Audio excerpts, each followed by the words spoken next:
about the arts, and we have a lot of lobbyists down there supporting the arts. The one thing I find really interesting on the vote, oh, there's a lot more than you, let me tell you. When you look at the campaign for the vote yes, it's almost like they're ashamed that the arts is on there, because I printed off their brochure off their website, and it doesn't talk about the arts in this brochure. It does have it in this little box where it has the amendment question, but other than that, there's nothing about the arts on this. And I think if you look at the TV ads and you look at the radio ads, they're not promoting that the arts is part of this. And so I find it really interesting, the question about why is the arts on there, and why are you not, if it's such a big part of this amendment, and it's so important, why is it not part of the brochures and part of the ad campaign? Dave Zentner, are you ashamed of the arts? No. In fact, tell you, I think interesting, straight, truthful story about my first meeting with Senator Fogelmiller. And I was one of those conservation old-timers that was asking the senator that this legislation needed to be for very clean water and for our forests, our prairies, and our wildlife. And the senator informed me very quickly that I was a selfish person, that the arts needs were as great as ours, that the arts were cut as often, and even before that. And he said, you know something, Mr. Zentner?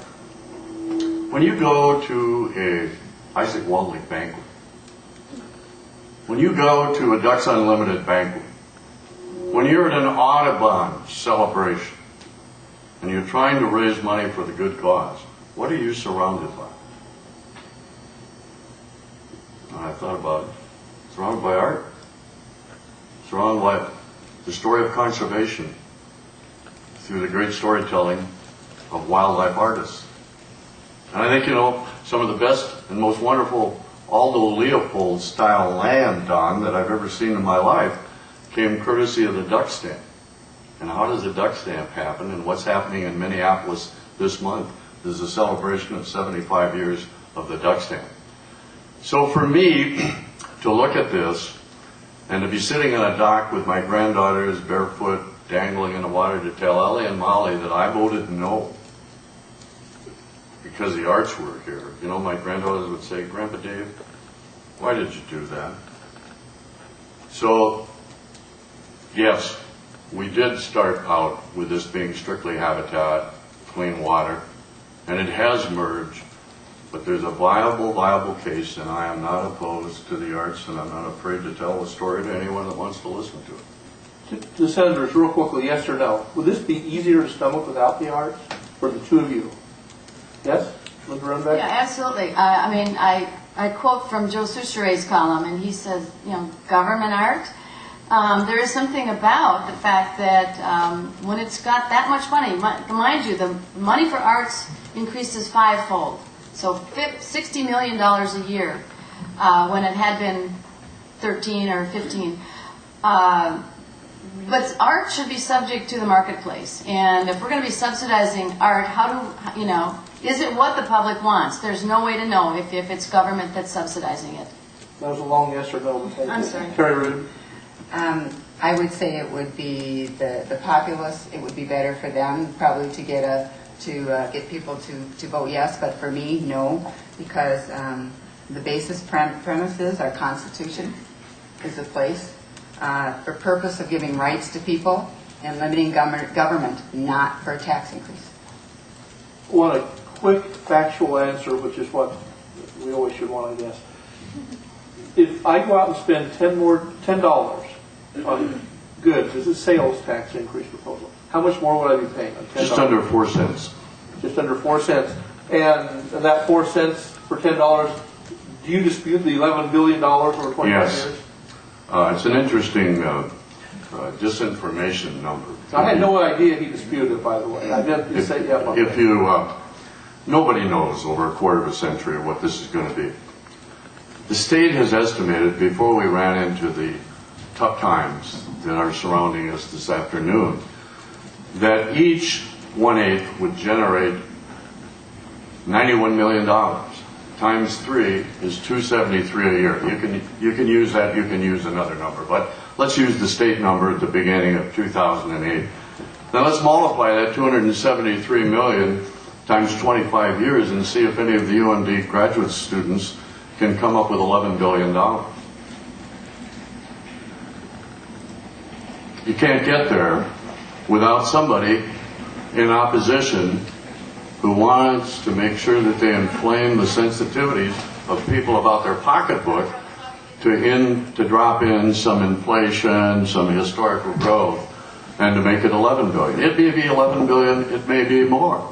But as we knew the economy, as we started this year, it's 273 a year. And again, the context, Don, is a 34 billion, I repeat, 34 billion biennial budget. Let's put a context on it. Let's understand we've got problems on Lake Pepin. We have 1% of our prairies remaining. We are 38 years away from the Clean Water Act that passed our nation in 1972, and our rivers and lakes are not yet fishable and swimmable. And I know the people of Minnesota want lakes that are fishable, fish that they can eat if they catch them, and every citizen in this state needs what? Clean drinking, safe, clean drinking water. Linda Runbeck? Well, I just remind you, there is a federal Clean Water Drinking Act, so they're kind of two different animals, the Clean Water Act and the Drinking Water Act. I will just comment on the Clean Water Act. What isn't said about what this funds, this money, $300 million a year, is going to fund our own state law, which is called the Clean Water Legacy Act.